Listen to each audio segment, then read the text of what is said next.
You were always probably a practitioner of explain the mission. Absolutely. In very simple words, loud and clear, duplicate if necessary, probably more necessary than you would like. But repeating things never hurt anything. You know, you used to say you tell them what you're going to do, tell them what you're going to do, and tell them what you just did. I always felt that the troops have a right to know exactly what you want done. And the simplest way you can explain it is the best way. They can usually understand it. Do you have an opinion on people who don't do that? Well, yes, I do. Did you have any leaders like that? I had the guy that was right ahead of me at Yorktown. His name was Art Hancock. He talked at such a high level that lots of times the people didn't know what he was talking about. He just used big words, long sentences. He was just a wonderful officer. I loved Art Hancock.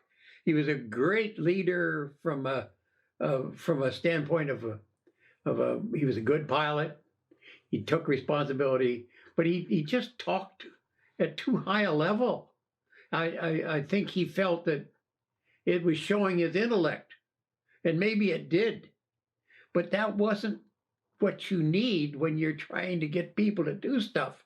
You need them to understand what you want them to do. So you tell them in a language that they understand.